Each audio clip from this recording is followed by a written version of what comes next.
Hello, and welcome to More Intelligent Tomorrow, a wide-ranging exploration of the potential impact of AI on the world around us, as envisioned by the future heroes of the human and machine intelligence revolution. Can we use AI to track space junk traveling at 18,000 miles per hour? We'll discuss this and more with Araz, Feyzi and Siamak Hesar on today's episode. And now, your host, Ben Taylor. Araz and Siamak, thanks for being on the podcast. Thank you. Thanks for the time and interest. Space can be very impressive for all the technologies that we use to get to space, but maybe speak briefly to some of the places where space technologies are lacking. So you mentioned cloud computing and some of these things. What's your perspective? What areas are lacking when it comes to support for some of these space initiatives, and why have they been lacking? So I think space industry is coming up it's a great time for space industry. We've gone from space only being achieved through government projects and also really large corporations. Today, you can be a small student group out of a college and launch a CubeSat. You can start a tech company, a startup, if you have a sensing technology and you want to launch a mission to deploy it. You can easily do that with very, very small budget compared to what you could do years ago. So the difference is that back then, or just a few years ago, maybe if you were a government organization or if you were a multinational corporation, you had the means to offer an army of engineers like Siamak to build software for you, to build products, to build everything. But not a lot of smaller companies can afford to do that, right? And it doesn't make sense. And that's what it is. That's what's changing really rapidly with space industry, is that it's growing so fast. And we have a lot of smaller companies that are focusing on the core mission.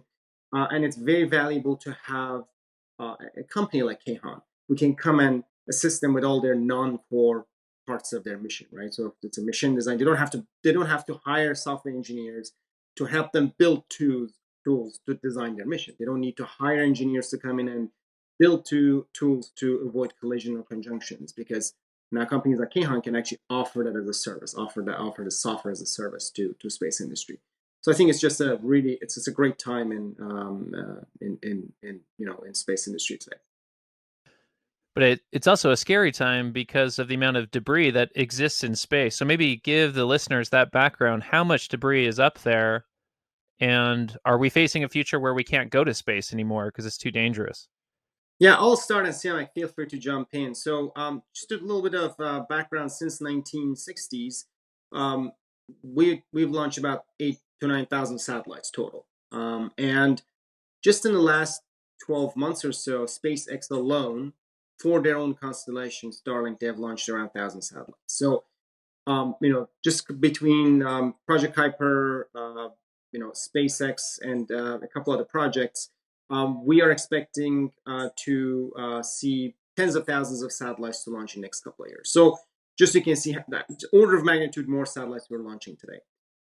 U.S. Air Force's Space Surveillance Network today is tracking and cataloging about somewhere between 20 and 30,000 objects that are larger than, I believe, around 10 centimeters, like maybe a softball. And that's the number of objects that we are tracking today. It's estimated, what's 1 million pieces of debris larger than a penny. So yeah, it's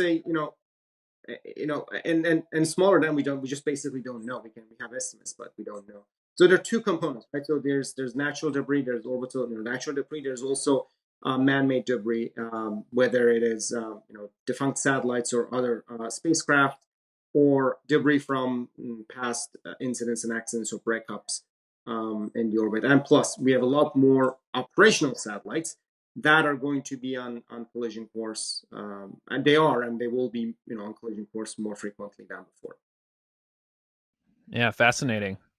Yeah, and I guess I'll add to that is that in terms of the space debris, a lot of people don't realize, but space is a really actually by the U.S. and also UK that I know is that it is categorized as a national security infrastructure.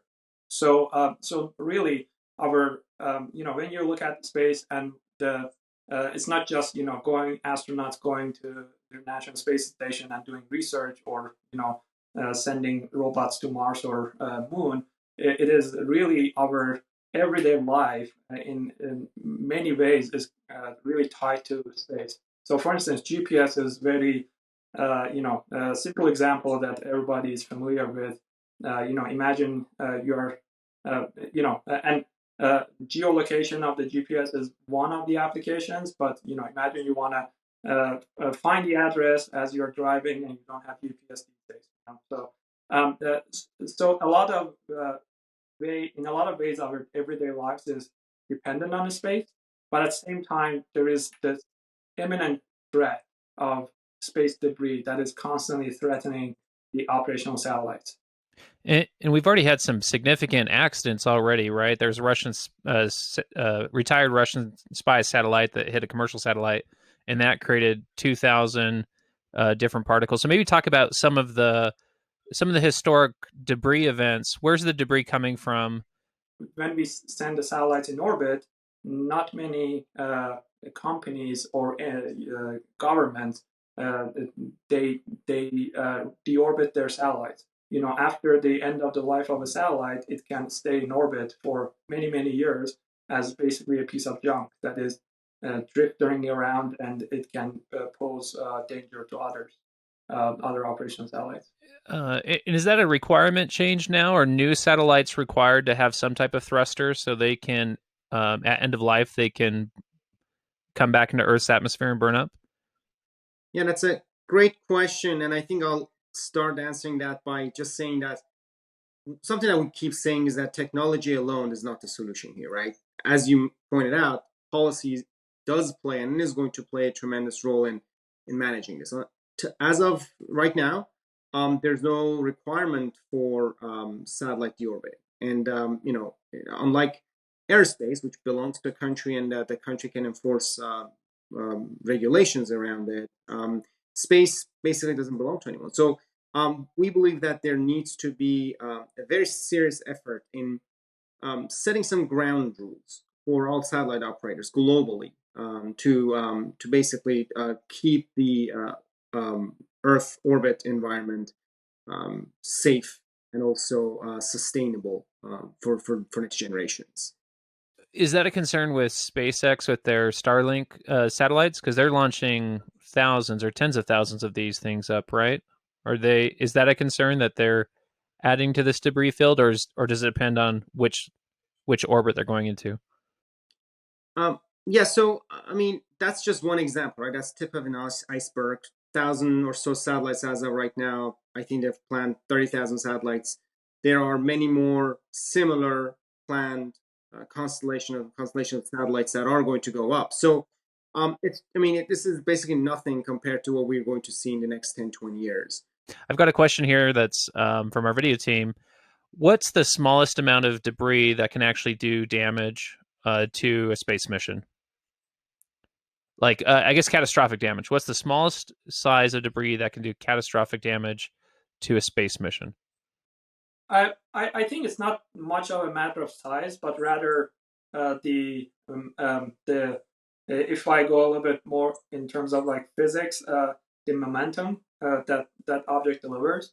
So obviously, a piece of bolt, let's say, would generate a lot more damage than a piece of say a paint that came off a booster, right? So, but just to put it in a context, space objects, both satellites and space debris in the lower Earth orbit, they travel something on the order of 10 times the speed of a bullet. So imagine, you have a piece of bolt or a piece of metal that came off from a satellite traveling 10 times the speed of a bullet, and that hits another satellite. So it'll basically, depending on what the collision is, it can either basically puncture right through if it hits say a solar panel, or it can in a worst case scenario it can go through a fuel tank and create an explosion. So so there are we are talking about a hyperkinetic kind of environment that things are flying on the upward of 20 more than 20,000 kilometers an hour. That's insane. So how small can you detect? Is it 10 centimeters or can they go smaller than that now? Yeah. So so right now the one of the largest network of radars and telescope that exist is managed by the U.S. Air Force. It is called Space Surveillance Network, and they are able to detect anything larger than 10 centimeter, as Araz mentioned. Something about the softball. But we are actually going to have very soon, hopefully starting next year operationally, something called Space Fence, which is essentially a much powerful radar, and that is going to be able to detect object on the order of 3 to 4 centimeters in diameter. So suddenly, and that's another factor here, is that now suddenly the size of the catalog of debris object that we are tracking is going to increase by 4 to 5 fold. Yeah. So I'm laughing about that point you brought up because it's scary now, and if you can detect smaller objects, and if you realize it just jumped up an order of magnitude, our astronauts going to be too scared to go to space now. Yeah, so I mean, the expected number of the expected catalog size is 4x growth. So we're expected that will go from somewhere around 20 to 30,000 to over 100,000 tracked objects. But scarier part is that even with Space Fence, there are, if you think about it, a piece of debris size of a penny going at 20,000 kilometers an hour can destroy a satellite. So I mean, we still won't be able to see a lot of those debris. So it's kind of scary to think about the fact that there's still debris out there that we don't see, and it can cause damage. And that's one of the reasons that having the capability to respond quickly and autonomously to potential collisions is extremely important. Just imagine if a breakup happens, if an accident happens that was not preventable, and all of a sudden we have all these pieces of debris, we need to be able to, in short notice, other satellite operators with operational satellites, they need to be able to, in short notice, maneuver out of the way as soon as we have new debris, no new known debris that we are tracking in the catalog. So that's why we believe that this one of the capability that we're building is kind of instrumental to all satellite operators, since we give them the capability to respond really quickly, to get notifications quickly, design maneuvers really quickly, and perform the maneuvers really quickly. We believe that that's instrumental in keeping operations safe in orbit. And having done several startups yourself previously, how do you manage this tug of war between strategic thinking and urgency? Because with startups, you can, if you have two extremes, you get in trouble. And you've dealt with, I'm sure you've dealt it with hair on fire, working long hours.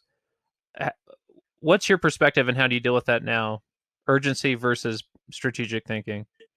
I think it's very difficult to say no, especially for a lot of startups. When you see opportunity, you're automatically attracted to it, but it's one of the hardest things to say no. But that's something that we practice a lot, and we have great advisors who hold us accountable. And one thing that we've done is we have we sat down, and it's a continuous process. We do it all the time.